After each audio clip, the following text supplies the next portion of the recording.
കേരളത്തിലെ മുഖ്യമന്ത്രി ആണും പെണ്ണും കെട്ടവനായതുകൊണ്ടാണ് അതിൽ പോയി ഒപ്പിട്ടത് എന്ന് പറയാതിരിക്കാൻ നിവൃത്തിയില്ല. ഈ വീഡിയോ കണ്ടിരുന്നോ? ഈ വീഡിയോയിൽ അദ്ദേഹം പറയുന്നുണ്ട് കേരളത്തിലെ മുഖ്യമന്ത്രി ഒരാണും പെണ്ണും കെട്ടവനായതുകൊണ്ടാണ് അതിൽ പോയി ഒപ്പിട്ടത് എന്ന്. അതായത് PM-ശ്രീ പദ്ധതിയുമായി ബന്ധപ്പെട്ടുകൊണ്ടുള്ള ഒരു പരാമർശമാണ് PMSലും ഈ ഒരു വീഡിയോയിലൂടെ നമുക്ക് തരുന്നത്. അതിനകത്ത് അദ്ദേഹം പറയുന്നത് ഈ PM-ശ്രീ പദ്ധതിയിൽ നിലപാട് മാറ്റം കാരണം കൊണ്ട് ഒപ്പിട്ടതിന് പ്രധാന കാരണം പിണറായി വിജയൻ ആണുമല്ല പെണ്ണുമല്ല, ഇതിന് രണ്ടിനും ഇടയിലുള്ള ഒരു വ്യക്തി ആയതുകൊണ്ടാണെന്നാണ്. ഇത്തരത്തിലൊരു പരാമർശത്തിന്റെ ആവശ്യം അവിടെ ഉണ്ടായിരുന്നു. അത് എത്രത്തോളം ന്യായമാണ്? ഇവര് മനസ്സിലാക്കേണ്ട ഒരു കാര്യമുണ്ട്.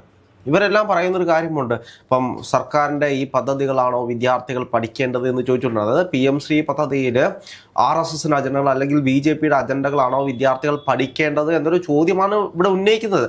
അതിനപ്പുറത്തേക്ക് ഇവർ പറയേണ്ട രാഷ്ട്രീയമാണോ കുട്ടികൾ പഠിക്കേണ്ടത് എന്നൊരു ചോദ്യം അവിടെ ബാക്കി നിൽക്കുകയാണ്. ഇപ്പോഴും രാഷ്ട്രീയ രംഗത്ത് നിൽക്കുന്ന ആളുകൾക്ക് കൃത്യമായിട്ട് വാക്കുകളെ ജനങ്ങളിലേക്ക് എത്തിക്കാൻ കഴിയാത്തൊരു അവസ്ഥയിലൂടെയാണ് കടന്നു പോകുന്നത്.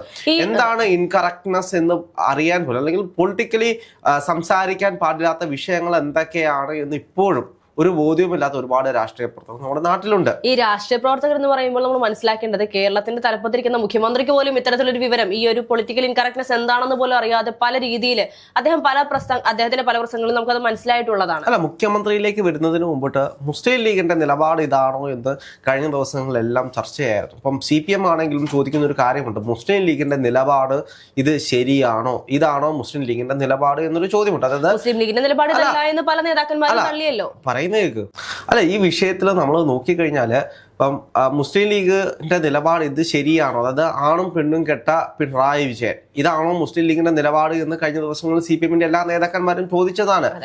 ഇന്ന് കൃത്യമായിട്ട് അതിന്റെ ഉത്തരങ്ങൾ വരുന്നുണ്ട്. അപ്പൊ കുഞ്ഞാലിക്കുട്ടി പറയുന്നുണ്ട് ഇത് ഞങ്ങളുടെ നിലപാടല്ല. അപ്പൊ സലാമിന്റെ ഭാഗത്തുനിന്ന് അങ്ങനെ ഒരു തെറ്റ് വന്നു, അത് പാർട്ടി തിരുത്തും, ആ പാർട്ടിയുടെ ഭാഗത്തു നിന്നുള്ള ഒരു തെറ്റാണ് എന്ന് പാർട്ടി ഏറ്റു പറയുന്നുണ്ട്. ഇപ്പുറത്തേക്ക് നോക്കിക്കഴിഞ്ഞാൽ ഏറ്റവും പറയേണ്ട ഒരാൾ എന്ന് പറയുന്നത് മുസ്ലിം ലീഗിന്റെ ഏറ്റവും വലിയ നേതാവായിട്ടുള്ള സാദിഖ് അലി ശിഹാബുദ്ദീൻ തങ്ങൾ തന്നെയാണ്. അദ്ദേഹം കൃത്യമായിട്ട് അദ്ദേഹത്തിന്റെ നിലപാടുകൾ തുറന്നു പറഞ്ഞിട്ടുണ്ട്. ഇത് മുസ്ലിം ലീഗിന്റെ ഭാഗത്തു നിന്നുണ്ടായത് തെറ്റാണ്, ഇത് തിരുത്തുമെന്നാണ് അദ്ദേഹം പറയുന്നത്. അതായത് അത്രയും വികാരമായി പറഞ്ഞപ്പോൾ അല്ലെങ്കിൽ അത്രയും രൂക്ഷമായിട്ട് വിമർശിച്ചപ്പോൾ ആ വാക്കുകൾ ഉണ്ടായിട്ടുള്ള തെറ്റുകൾ, ആ തെറ്റുകൾ ഞങ്ങൾ തിരുത്തുമെന്നാണ് മുസ്ലിം ലീഗ് പറയുന്നത്. അവിടെയാണ് ഒരു സംഘടനയുടെയും ഒരു നേതാവിന്റെയും മഹത്വം എന്ന് പറയുന്നത്.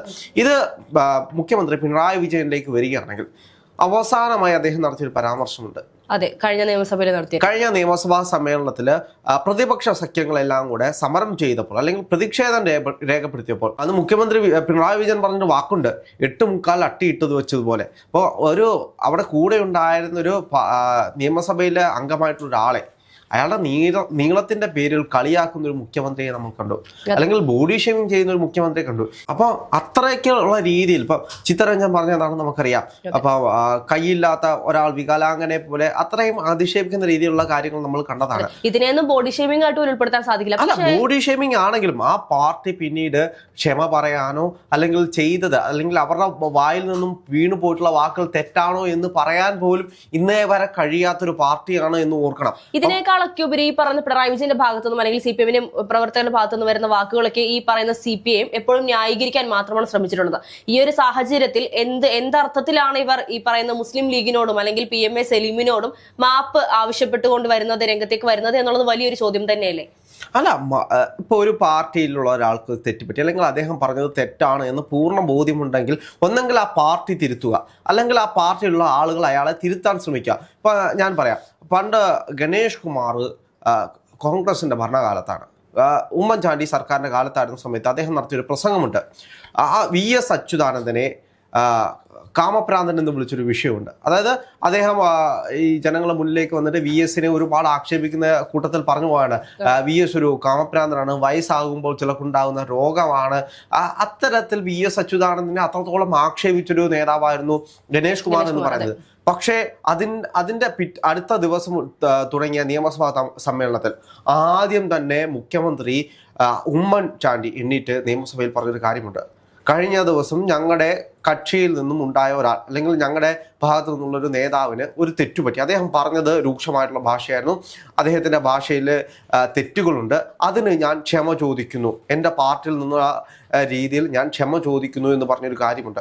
പക്ഷേ ഇവിടെ പിണറായി വിജയന്റെ ഭാഗത്ത് നിന്ന് അത്തരത്തിലൊരു നീക്കം ഉണ്ടാകണമെങ്കിൽ, പറഞ്ഞു വരുന്നത് അതാണെങ്കിൽ പിണറായി വിജയന് പോലും അതിന് അർഹിക്കുന്ന രീതിയിലുള്ള നീക്കങ്ങളല്ല ഉണ്ടായിട്ടുള്ളത്. പിണറായി വിജയന്റെ ഭാഗത്ത് നിന്ന് ഒരു തവണയോ രണ്ട് തവണയോ അല്ല, പല തവണയായിട്ട് ഇത്തരത്തിലുള്ള പരാമർശങ്ങളും ഇത്തരത്തിൽ വായിൽ നിന്നും വരാൻ പാടില്ലാത്ത ഒരു മുഖ്യമന്ത്രി എന്നതിനേക്കാൾ ഒരു വ്യക്തിയുടെ വായിൽ നിന്ന് പോലും വരാൻ പാടില്ലാത്ത മുഖ്യമന്ത്രി പിണറായി വിജയന്റെ എത്രയോ വാക്കുകളുണ്ട്.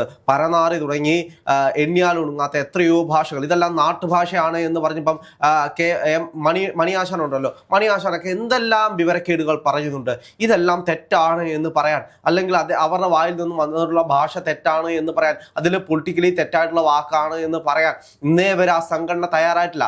അവിടെയാണ് മുസ്ലിം ലീഗ് എന്ന് പറയുന്ന ഒരു സംഘടനയുടെ മഹത്വം നമ്മൾ മനസ്സിലാക്കേണ്ടത്.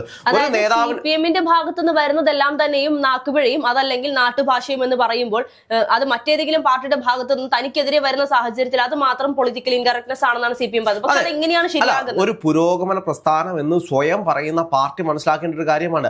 ഇപ്പുറത്തു നിന്നും ഉണ്ടായിട്ടുള്ള ഭാഷയുടെ ഉണ്ടായിട്ടുള്ള തെറ്റുകൾ തിരുത്തി ആ പാർട്ടി മുന്നോട്ട് പോവുകയാണ്. അല്ലെങ്കിൽ ആ പാർട്ടി തന്നെ പറയും, പാർട്ടിയിലെ ഏറ്റവും മേളിൽ നിൽക്കുന്ന ആളുകൾ വരെ അയാളെ തള്ളി പറയുകയാണ്, അയാൾ പറഞ്ഞത് തെറ്റാണ്, പാർട്ടി അതിനെതിരെ കൃത്യമായിട്ടുള്ള കാര്യങ്ങൾ നീക്കുന്നു. അല്ലെങ്കിൽ ക്ഷമിക്കുക എന്ന് പറയുന്നത്, ക്ഷമ ചോദിക്കുക എന്ന് പറയുന്നത് ഏറ്റവും വലിയ നല്ലൊരു കാര്യമാണ്. രാഷ്ട്രീയത്തിൽ നമുക്ക് കാണാൻ കഴിയുന്നത് തെറ്റു പറ്റിയിട്ടുണ്ടോ ക്ഷമ ചോദിക്കുക, അതാണ് ഒരു പാർട്ടിയെ സംബന്ധിച്ച് ഏറ്റവും വലിയൊരു കാര്യം.